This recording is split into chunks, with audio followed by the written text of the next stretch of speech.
Millions of despairing men, women, and little children, victims of a system that makes men torture and imprison innocent people. You cannot shake hands with a clenched fist. Produced by a nuclear exchange would be carried by wind and water and soil and seed to the far corners of the kingdom of God, the kingdom of heaven. It's one small step for man, one giant leap for mankind.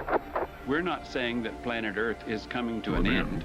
We're saying that planet Earth is about to be refurbished, spaded under, and have another chance to serve as a garden for another civilization. Most of the people in here are just your reflections. They're your mistakes. 1776 will commence again if you try to take our firearms. 1 million of the planet's 8 million species are threatened. You are what you repeatedly do. Therefore, excellence ought to be a habit, not an act. Your lives and the credibility of the United Nations is at stake. Epstein didn't kill himself. The reason this is such an interesting time is not only because we're on the threshold of the end of this civilization. They're trying to take you out with bullshit. The experience of the past 2 years has proven beyond doubt that no nation can appease the Nazis. To those who can hear me, I say, do not despair. The misery that is now upon us is but the passing of greed, the bitterness of men who fear the way of human progress. The hate of men will pass, and dictators die, and the power they took from the people will return to the people. And so long as men die, liberty will never perish. In the language of the U.S. Department of Defense, these are unidentified aerial phenomena. Roswell's a very interesting place with a lot of people that would like to know what's going on. There is very compelling evidence that we may not be alone. This is the Garden of Doom. All right. Welcome, ladies and gentlemen, to the latest installation of the Living Process episodes today. I am fantastically glad to be speaking yet again with Jeff Lippman. Hello, everyone. All right, so this is simulcast on it's here on the Living Process YouTube channel, announced through my Twitter at Histovarch, Histofarch. And Jeff, you can certainly tell everyone who's come across this where they should find you and your podcast. Yeah, absolutely. Hopefully, if you're watching this or hearing this, you've already listened to the prior episode. My podcast is called Garden of Doom, and David was on that, and it was, I think we called it a swapcast or some clever term that I believe we invented. And I called the show Debunking the Stone, because that was basically the largest topic anyway, though we certainly strayed in many directions, about sort of talking about the ancient architects, archaeology kind of beliefs that are out there and trying to hit upon some of those. And, David did a masterful job of doing so. And he was kind enough to invite me back on. And then we're doing this sort of swapcast thing again. So, but this time David's going to lead. So I'm happy to be led. Yeah, glad to have you here. So this is definitely a part 2. I think in our respective feeds, you'll find the part 1. And this is following up on something that we had just touched on and wanted to address more in detail. And that was the idea of religions change over time and how we regard the things that are eternal and unchanging. And us as humans have parts that change and parts that don't. And the real spark for it was the idea of a temple, a sacred space for a religion that does not yet exist, and about what that would look like, what that would seem like. And that sparked what I thought was a fantastic kind of thought thread from you, which I'm curious about. We should probably just start off with our own beliefs, and then other people can be thinking about what they believe, say what they believe on comments and all of that. And you mentioned, I'll let you pick. You can either I can go first or you can go first. But like a coin toss in front of a football game, who knows? But right. You mentioned something earlier about you had a very interesting name for it. A dualistic animist. A dualistic animist, yes, which I thought which I thought was an interesting thing. So now I immediately understood that, because those are very clear philosophical terms. For people who might not be familiar with that the way that and you can correct me, the way that I understood that is an animist believing that the world is suffused with spirit, and that you can find a spiritual connection in given things around you. Okay, and I suppose the scope of that in Japan and also in medieval Europe, they found rocks to have spiritual nature in them, specifically shaped rocks in the West, the Gothic cathedrals, and druids. With druids, they focused on trees, but they would think that lots of things were like this. It doesn't necessarily. I think one could be a perfectly good monotheist. Well, I suppose that you would call it a pantheist. Here we're getting very doctrinary immediately. And then dualist could mean any number of different things. There's mind-body dualism. Typically, when you're speaking of spiritual things, that usually means Manichaeanism of some type or another, or like Zoroastrianism, where there's positive energy and there's negative energy. Yeah. And is that how you meant it? Zoroastrianism is probably extremely close, at least for the duality. I think for me to go further, I probably need to step back first a little bit. And I also want to preface this by, this is not judgment. This is not firm. I haven't set upon any definitions. But when I started this journey, if you asked me what I was, I probably would have said I'm an atheist. But are any of us really? I mean, when we're in our deepest, darkest times and we start talking to ourselves, are we really talking to ourselves, or do we hope that we're talking to something else? And so, for in everyone's life, rain falls, and I had mine about 10 years ago, and there were, 2 very difficult years. And my own atheism was challenged by myself. And at some point I said, all right, enough of this, and, get up with the business of living. So I did. And I, built a life, and I started, not really looking into a spiritual journey. I mean, the origins of Garden of Doom really weren't about that necessarily. It was just about curiosity. But the more I learned, the more I saw things were similar. And, to cut to the short, because we are on a time schedule, it just seems that everything starts with some duality, whether it's man and woman, order and chaos, good and evil. I think that there are importances, that have flowed from those things unintentionally. I think the difference between man and woman has led to a lot of unfortunate circumstances, but I think that they just stood in as archetypes, or, what they call anthropomorphizations of concepts. Probably more order and chaos, which is really just, good and evil without intention. So let's go with order and chaos. So the old Babylon 5, the Vorlons versus the shadows kind of thing. But without intent. That's just sort of the way of things. And that everything is spirit. Now, that's not to say that I think that every rock has a spirit, but I don't necessarily think it doesn't either. I mean, we're all made of stardust, and it's been proven time and time again that, that the stuff of life is found in rocks and dirt and worms and ice and whatever you want to say. So, I don't get too much into the woo-woo of rocks and blades of grass. I mean, I think that an eagle has more spirit than, say, a blade of grass, but, everything's connected. Thank you.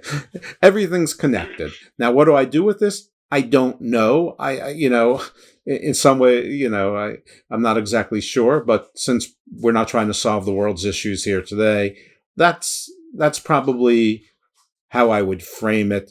From there, what do? I guess you just try to do the golden rule. You just, try to treat everyone with respect and maybe bit of the Hippocratic Oath, do no harm.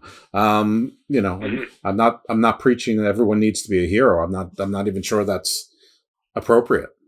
Well, I would agree. Yeah. I mean, it's, how often this is another tangent, but just real briefly, how often in schools do they talk about the ideals of leadership? And that's very important, yet you also want people to be in leadership roles who are suited to it and who want to do it. I think everyone has had the experience of having a manager who doesn't want to be a manager. Mm-hmm. That's not fun for anybody. But how often? I don't think often enough, maybe. Sometimes, I was lucky enough to have this, is that how often will they have, like, collaboration or teamwork classes? Because that's utterly needed. If you have a bunch of people who are all wanting to be leaders, what you have is competitive chaos, and so it's very, very important for people to be good team members. And I think you have a lot of that naturally, and then ideally you want it to be suited together. But anyways, to the main points, I think that's very what you say about this kind of animism. I think is important. The way I describe my own feelings about it is a kind of pantheism.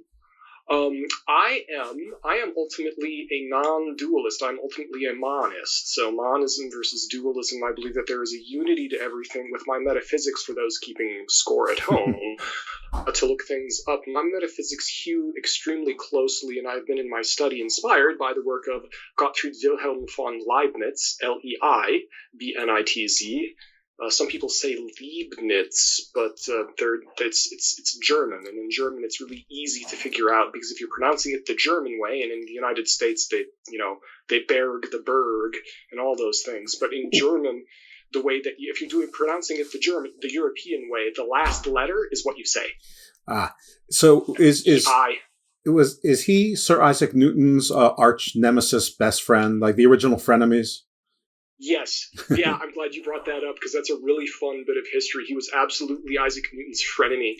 They were rivals on several counts, because Isaac Newton got really, really upset at Leibniz for stealing his thunder on calculus. Calculus, right. Newton was such an on the spectrum genius. I really think so, that he would do all these things, and he was like, oh, that's interesting. I'm just going to put this in a drawer. And he literally did that. He figured out calculus, and then he put it in a drawer because, I don't know, he was working on alchemy and like the laws of gravity and stuff. So, he was busy. He also tested quicksilver, mercury on himself for most of his life, which did not help his madness any.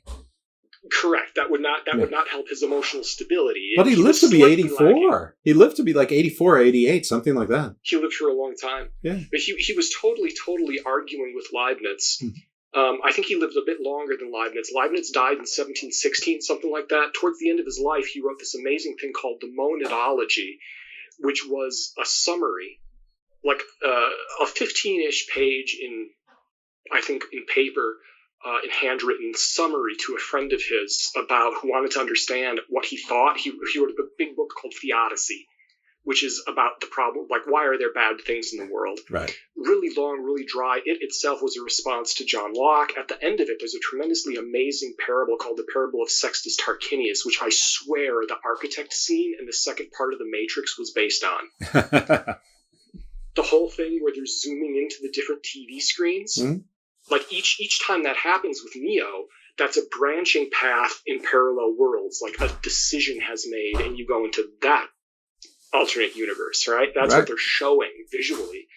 I love that. That's the best scene, I think, out of the whole three movies because of that point. And my jaw hit the floor when I was reading Leibniz. It's like, it's from the Matrix.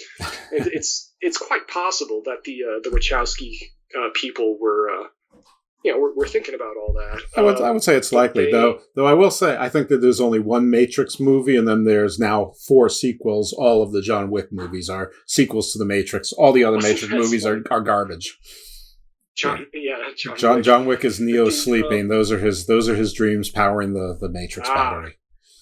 So Leibniz believed Leibniz's stuff was influenced very, very strongly by Huygens, who was a Dutch physicist, and also by Baruch Spinoza, who was a Dutch lens grinder, is how he made his money. He made lenses for telescopes and glasses.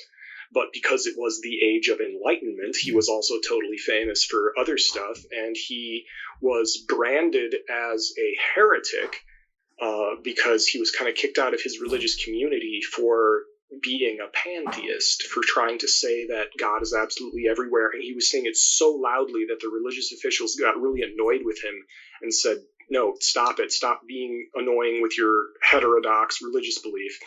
So that was kind of sad for him, but I think it was interesting. He might not be considered a heretic today, and because it was the Netherlands, he had, They could stop him from hanging out, but he had religious freedom because it was the Netherlands.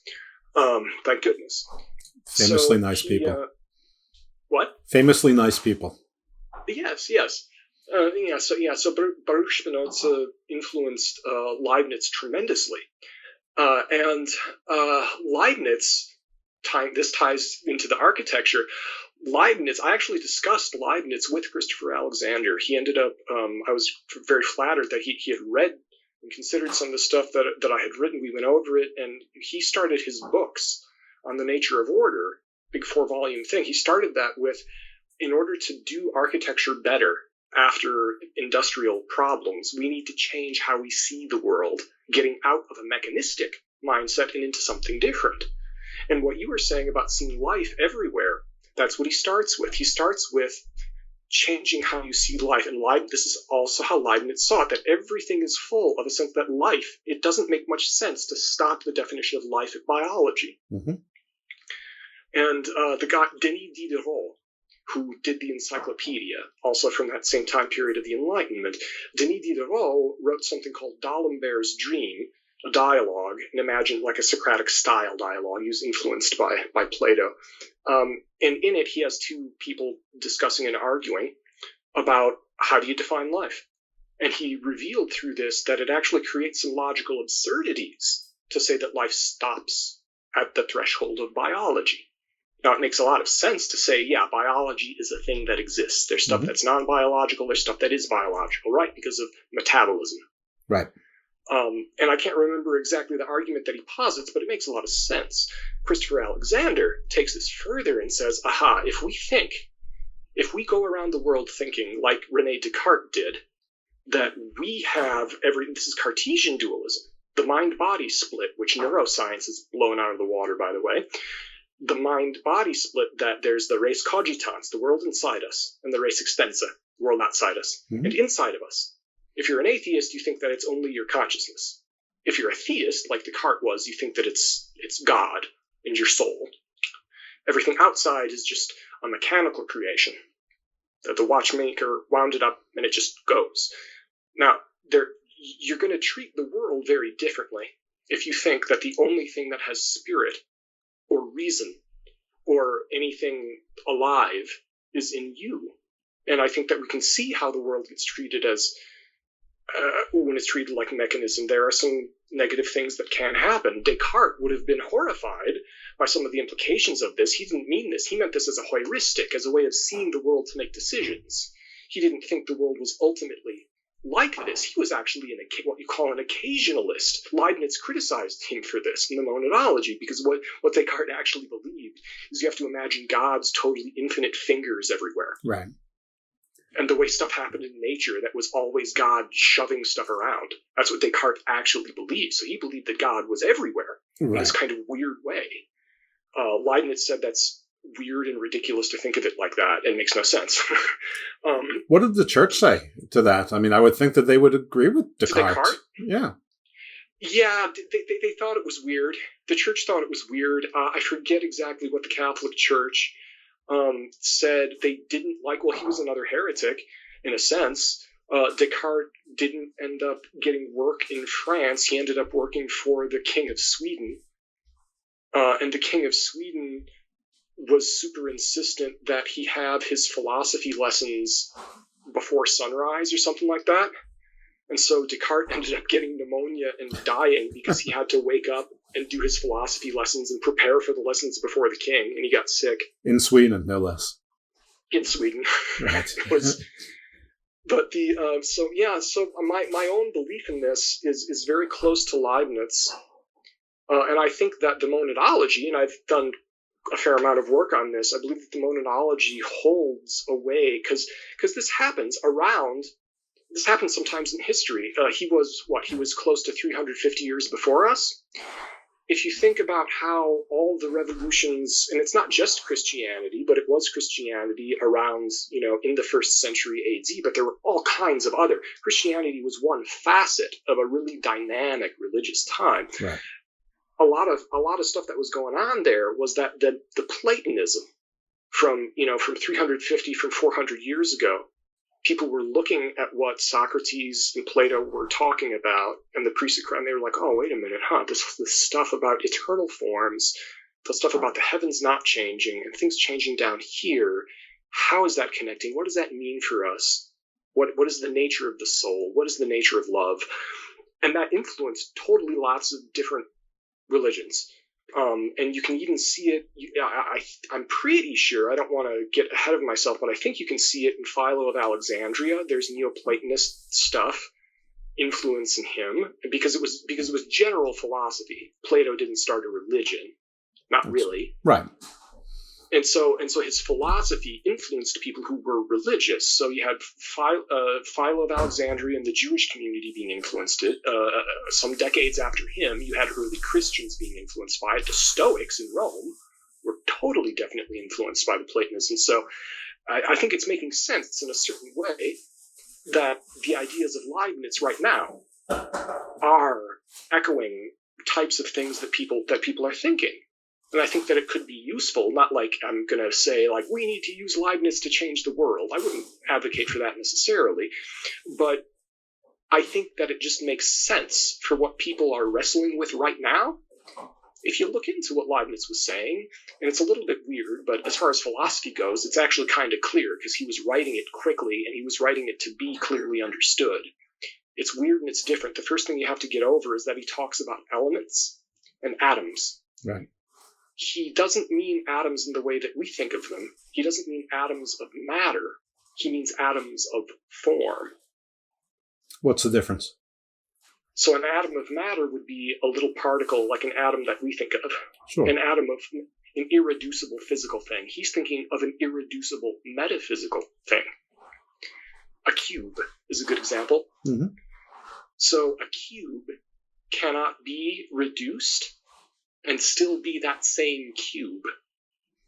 There is the form of that specific cube, which it is. That's it. It's an element of form. And he calls that a monad, a unity. That's what monad means. It means a unity. And then there are unities inside unities, and this is the idea of recursion, which didn't hit popular consciousness until the Mandelbrot set, until people could see recursion. Mm-hmm. That was kind of a miracle of the early computer graphics, right? But Leibniz was way ahead of that on many things. He invented binary math, all the concepts that Babbage and the Lady Lovelace, Lord Byron's daughter, she was really the first computer coder. She didn't have a computer, but she wrote code. She wrote a chess program, I think, or something like it. But they didn't. It was all theoretical. Leibniz designed a theoretical adding machine. He designed a computer that worked on binary. Right. And he was admitted to the Royal Society in London, making Newton totally jealous on the fact that he presented this design to them, which nobody ever built because it was totally expensive. But then eventually, after the Industrial Revolution, we can all follow the stuff about that. But I think that religion is evolving. And what about my beliefs? Well, let's see. I've been going on a big journey about that. Because with my family history, which I think gets into it, on my mom's side, it's 100% English on my mom's side, with roughly 12%, I think, DNA of Iberian Spanish, which no one knows where that came from or how. It probably happened in England. And then they came to the United States in the 1630.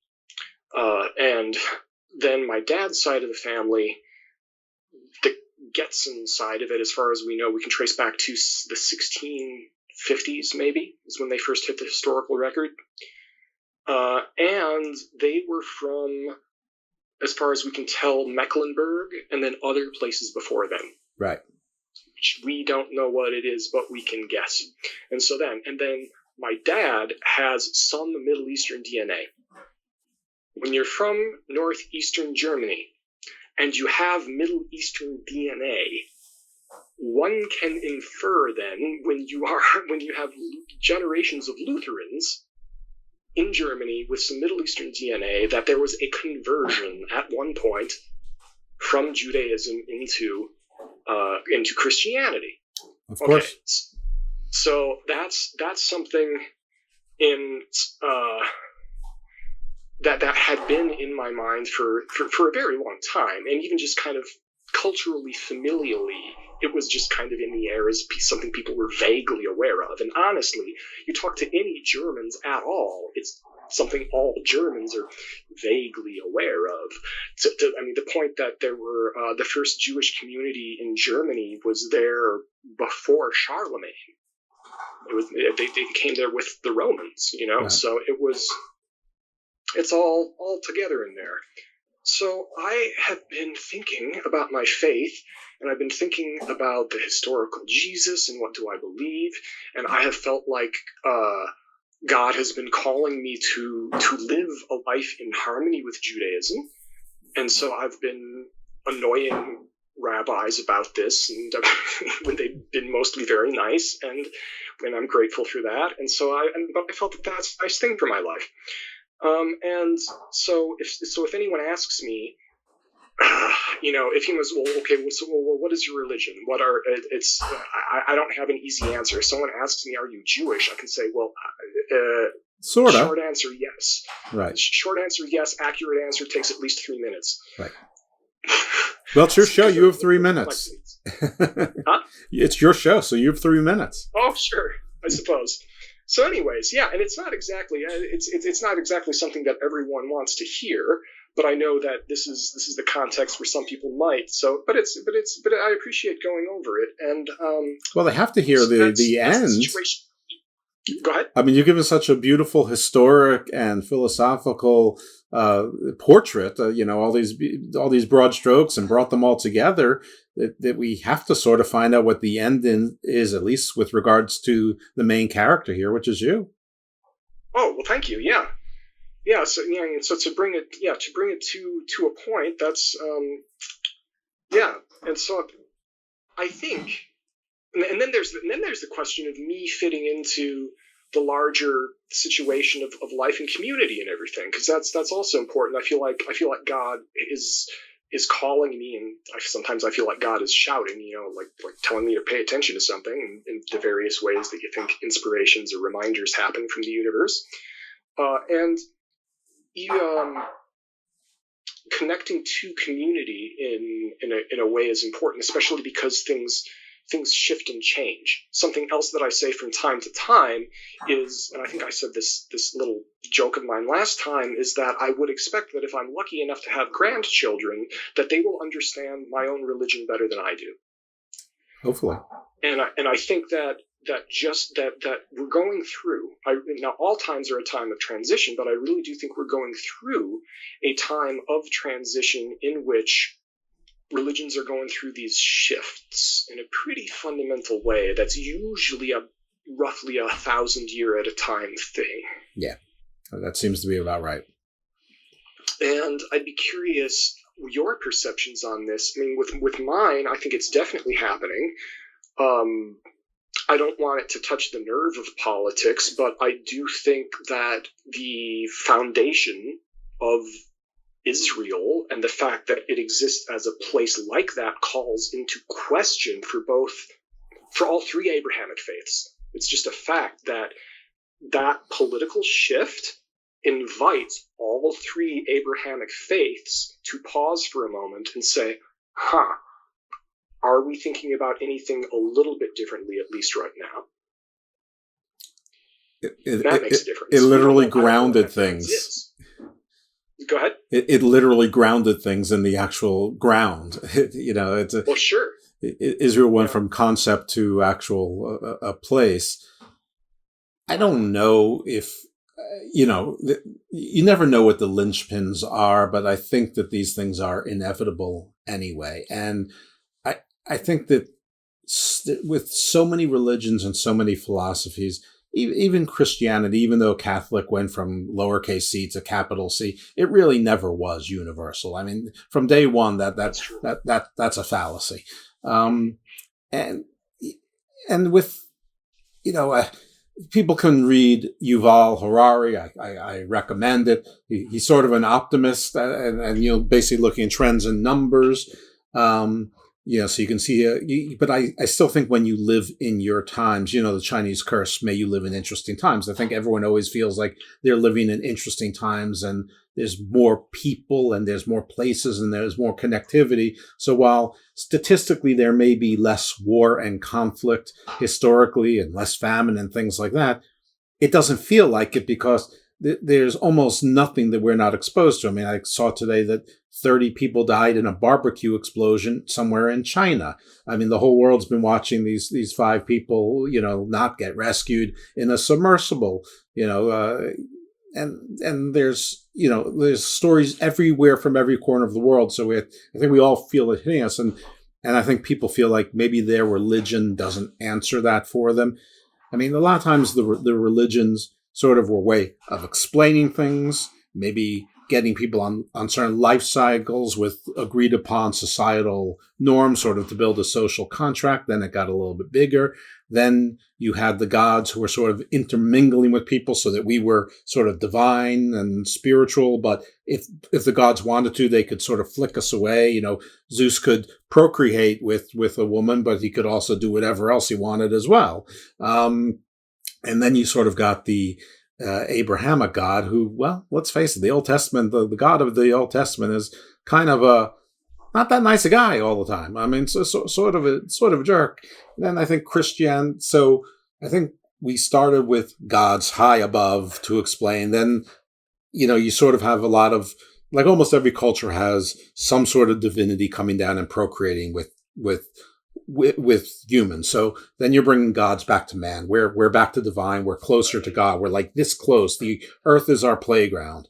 And then sort of, I think Judaism sort of stopped that and sort of said, no, God's all the way up here.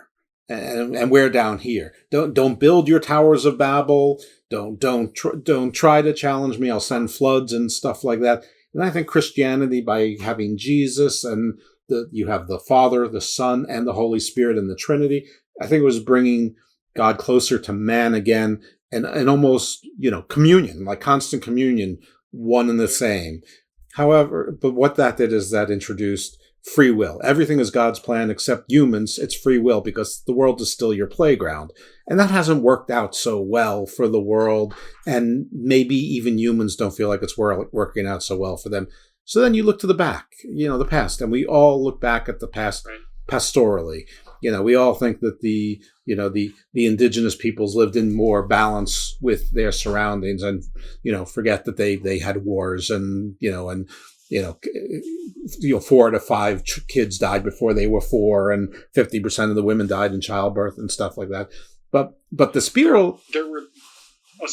There were less of them to harm the environment to begin with, and if they harmed the environment too much, they would all die. Right, and until so it was, and until I don't know, 100,000 years ago, maybe sooner, basically humans were no further ahead than wolves on the predator, apex predator list. That's a good point. Anyway, I think that the people, even if health and well-being wasn't the same lifespan, that they still think that there was a spiritualness, the magic of ayahuasca, the statistical improbability and possibility that it was developed, things like that. And so I think people look for other things, but the reality of technology doesn't allow us to be too woo. And so we have to build a new kind of paradigm, which takes into science and human knowledge and what we know about the universe with some sort of spirituality and almost create a new hybrid doctrine. Yeah, and I think what's really interesting, I agree with that. And I think one of the things that's very interesting about that is there are several things. One of the things that you were talking about that I think is important to acknowledge and to frame is you were showing in excellent detail what one could describe as a pendulum dialectic between immanence and transcendence. So you would have the transcendent conception of the divine, of the grand creator, of El Elyon, and the great presence of the Lord, and then you swing way back down into the immanence of the Johannine Christianity, of the idea of the kenosis, of the Spirit being poured out and into flesh. Huge big contrast. And then only a few hundred years after that, Islam goes way the heck the other way and says, oh, we're being so transcendent, our art is going to be abstract, right? So, yeah, you definitely have that happening. And then you were talking about, what point did we finish on? Because you finished on something really important. Blending sort of science, technology, and knowledge with sort of yes. Thank you. Yes, that science, and it's important to remember that it seems like science, technology, and religion can fight, but usually what's happening is that when science and technology change the way we see the world, that means that the religion has to speak to the changed mindset. And it doesn't wipe out religion. It just kind of invites or compels religion to grow or change. And then this has been happening. It happened even in the so-called scientific revolution. Someone like Galileo and Newton and Descartes, all the people that the atheist humanists today would say are their heroes, which is fine. They're excellent heroes for anybody, mostly. And they were all ardent believers in God. Some of them were non-denominational, so to speak. They didn't believe, some of them didn't belong exactly or fit in one religion. Galileo famously said that he believed that geometry was the language, that geometry was how God expressed. He saw divine magic in the elegance of geometry. Yeah. Many mathematicians, many scientists say this, and there was a big movement, and then this raises the question of intellectualizing and academicizing religion, which I think has important things to understand how things work, to understand the history of it, and how people discuss it. It's not nonsense, usually, hopefully. But starting in the 1940s and 50s, there was a very strong strain in Catholicism that came out through people like Teilhard de Chardin, and other people. And it was mostly, I think, in the Jesuits, who were always very intellectually engaged. And they were, for example, the Catholic Church embraced the Big Bang Theory quite early on, because they kind of took the attitude of, aha, science, you've proved the word back around to the way that we saw it. Right, let there be life. I mean, exactly. They're not distinguishable. It's just who caused it. It's almost immaterial at that point. Before I want to get this thought out before I lose it. And at my age, sometimes you risk things. But I think one of the reasons why so many conspiracy theorists are somehow tied to a deep religious beliefs is that when you believe that everything is controlled by some arm of man, be it a cabal or even be it whether it's the devil, it doesn't matter. Something earthbound, something within our firmament, it still keeps the bubble of we are God's special creatures. This is God's, it allows for God to still live in the space. So when you start believing in UFOs or see life outside, or if you start just saying, wow, not everything is controlled, there's a whole lot of chaos out there, or there's balance, but we always can't control it or whatever, then all of a sudden you sort of lose your grip on your reality. I think that the temptation, the conspiracy is that someone's controlling it, and that someone is earthbound. Now, they may be directed by nefarious, anti-divinity forces, but whatever it is, it's still part of our special encapsulated snow globe universe, which allows very comfortably God to exist. And that's why some conspiracies are held so deeply and so closely tied to devout, or what people call fringe religious groups, but I would not call, some of the most devout religious people in the world necessarily fringe. I think that's too convenient and it's too dismissive. Yeah, and I think that's an excellent point. That, and especially with what you said about when the transcendence of the divine is not fully acknowledged, it really opens up a can of worms of fear, because then there is always the risk of someone believing that they would believe that what is ultimately in control has to be by definition imperfect. Right. So it ramps up the stakes in a sense, and it ramps up the paranoia for control, because you would want either to be in control yourself, which is impossible at that level, or you would want to try to influence yourself to make something in control like that, and that just leads to spiraling down, I think, to darker stuff. And we've seen how that plays out in history. Mm-hmm. There has not been a very good track record of people who try to suppress religious belief being in charge of stuff. Right. So but now with everything that has transpired with stuff changing, I ground a lot of my historiography in Oswald Spengler. And are you familiar with Spengler? I have heard the name, but I confess, nay. For your own benefit and for people listening who, some people might be sick of me talking about Spengler. Usually the people who like Spengler never get sick of talking about him. He's a historian and a philosopher of history who was a German who wrote most of his stuff before and during the First World War. And then he died in like 35 or 36-ish, I think. Mm-hmm. So he lived long enough to hope that something positive would happen in Germany, and then looked at the Nazis and said, oh no, these people are idiots. That's what... He was a German conservative who felt like that. Right. And then he observed that history happens in cycles, which I think all of us perceive on some level. There are small cycles and big cycles. And he said, well, is there a certain scope that we can set to these cycles and really think about how civilizations rise and fall in a good way that makes sense, that we can apply more generally? He came up with a whole theory about all of that stuff.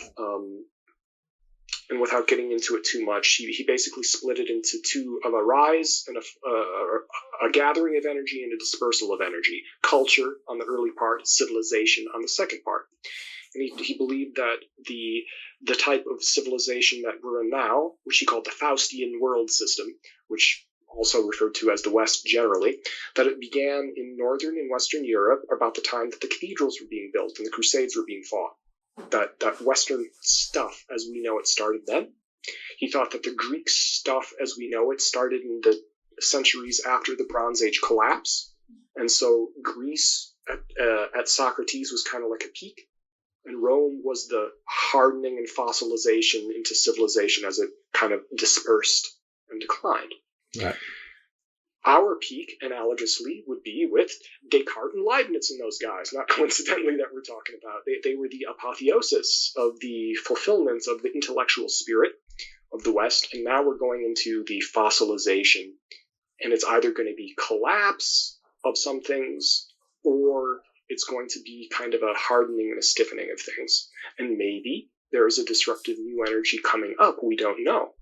And he always talked about how at the end of those phases, there's something he called the second religiousness. And the kind of stuff you were describing really echoes that you were talking about how the people are looking for other stuff. And I think that's very true, because as the civilization, as the culture has changed, the stuff that was tuned when the culture was newer is no longer fitting the changed world as well. And so people are saying, well, wait a minute, this isn't answering the stuff that I'm feeling now. It answers some stuff, but not the other stuff.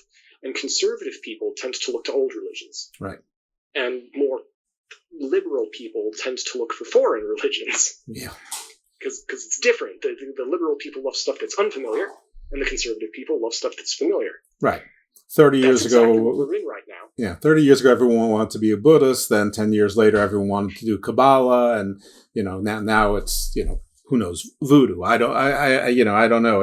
It's sort of all the same, looking for something else. And truth is, a lot of these things are sort of very similar to other things that already exist. And eventually something culturally coheres and coalesces. Around the 1st century BC, the 1st century AD, you had all these mystery cults. They were doing the same thing. People in Rome were talking about Isis. They were talking about Mithras, all this stuff that they were just trying to figure out and sort out how they felt. And the Romans before they burnt it down and then said that they regretted it, talked about how awesome Jerusalem was, and they genuinely thought it was super cool that they had this ancient tradition with this great temple, and they were looking. The conservative Romans looked to the old stuff, and then there were liberal Romans who looked to foreign stuff, and then right pretty close to our time. If you think about analogizing Rome to the United States, which I was happy enough to teach a whole course on this. I have some of my lectures online if anybody's curious on my YouTube channel. I bet they are. And sorry? I bet they are. Oh, yeah. And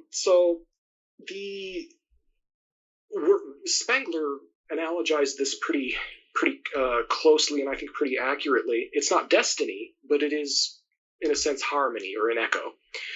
And a few decades, on the analogy, it would be a few decades, maybe a generation and a half from now or a generation from now, the first Pantheon got built. So that's kind of analogistically in our future, the building of the first Pantheon. The Pantheon as we know it was later. The earlier Pantheon was probably more of a humble Greek-style temple, and then later on, Spengler calls the Pantheon the first mosque.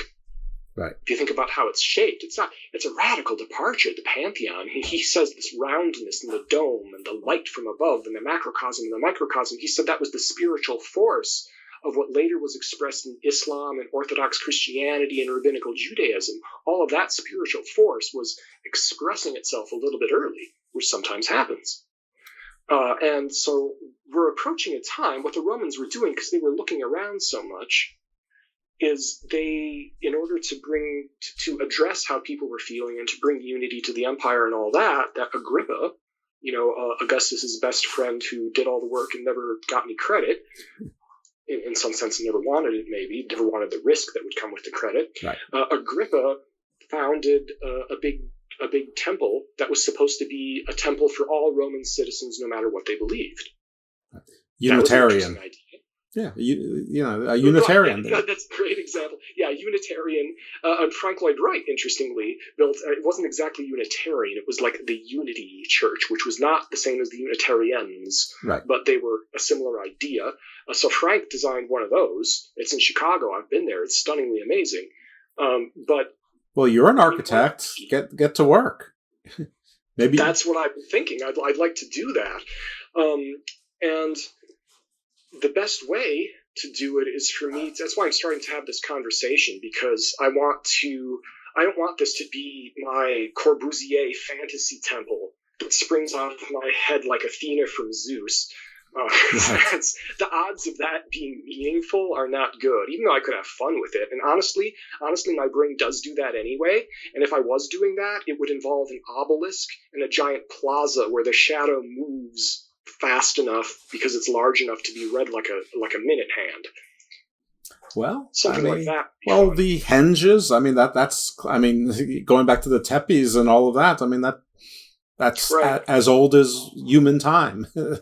So I think we're reorienting to that, and that's something that I've been thinking about. Is that this fascination with the ancient monuments is not coming out of nowhere? Yes, they're awesome, but they've always been awesome. Mm-hmm. Their awesomeness has not changed. What has changed is the fact that we're attracted to that particular type of awesome. And I think it's because there is a rebirth of a yearning to understand the connection between the transcendent and the immanent, which is really what those places were all about.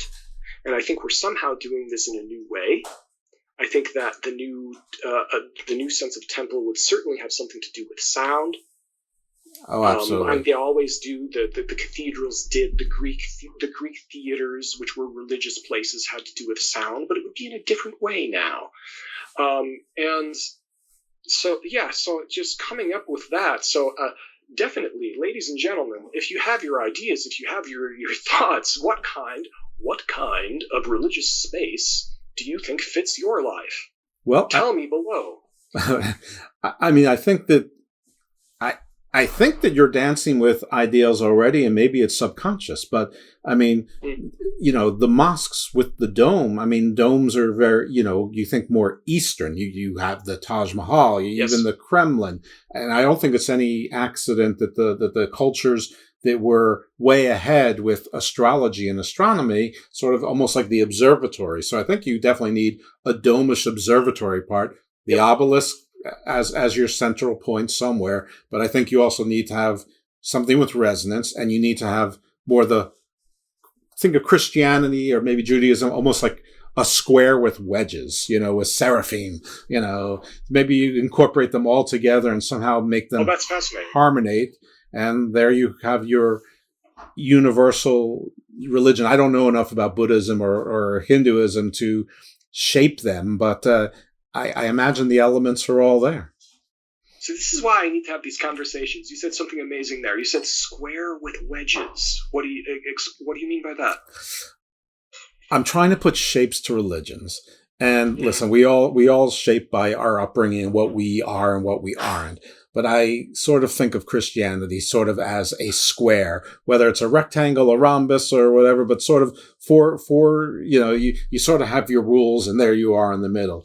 Judaism, very much the same, but with the whole Talmudic and early mysticism in there, you sort of have your wedges and your triangles. And I had an interview with a gentleman probably a year and a half ago, where he said seraphim was mistranslated as angels. It doesn't mean that. It means wedges, which made me think of like the Vinaya in the Vedic and the Mahabharata.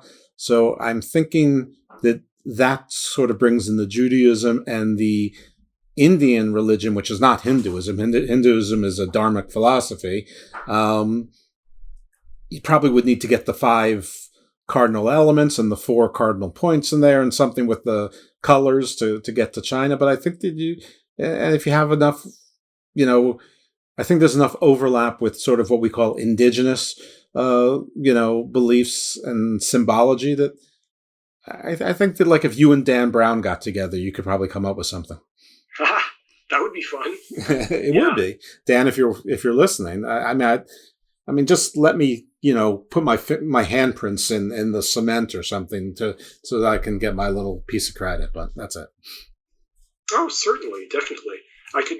Well, if this were the Middle Ages, what I would do is there would be side chapels all around, and then there would be a side chapel, and then they would get a stained glass person to put a picture of you the way that you would like to be portrayed, like holding an implement.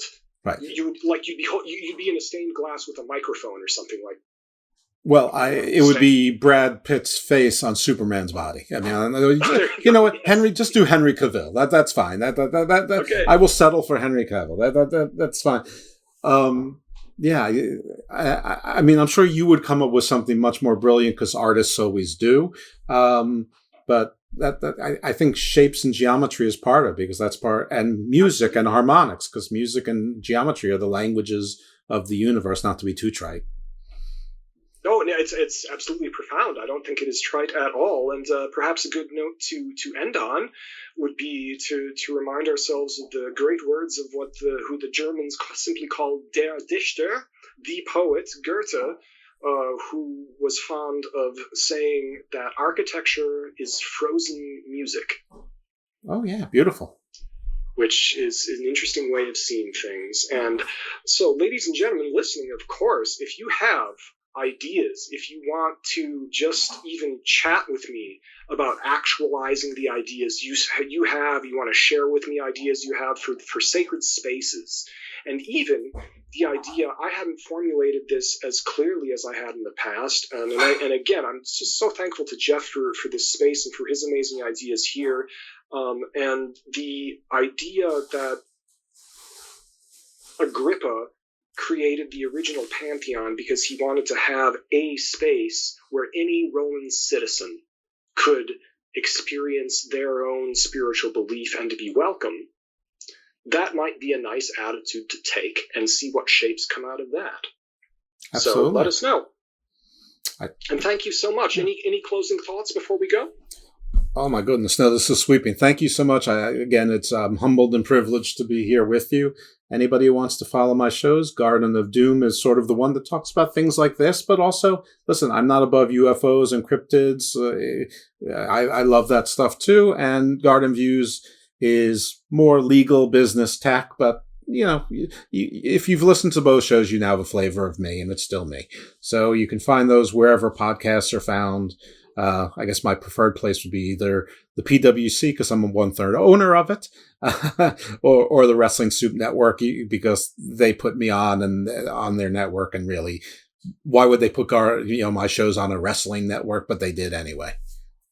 All right, well, great. Well, ladies and gentlemen, definitely check out Jeff, subscribe to his podcast, leave some good reviews, you can give us some feedback and everything. You can like, share, and subscribe, please, to my YouTube channel. Just Living Process Getzin, Getzin, brings that up on YouTube.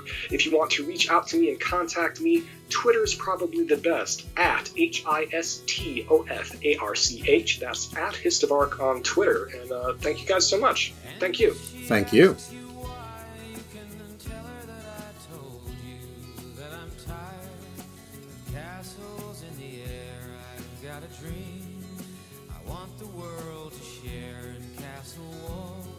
Just lead me to despair.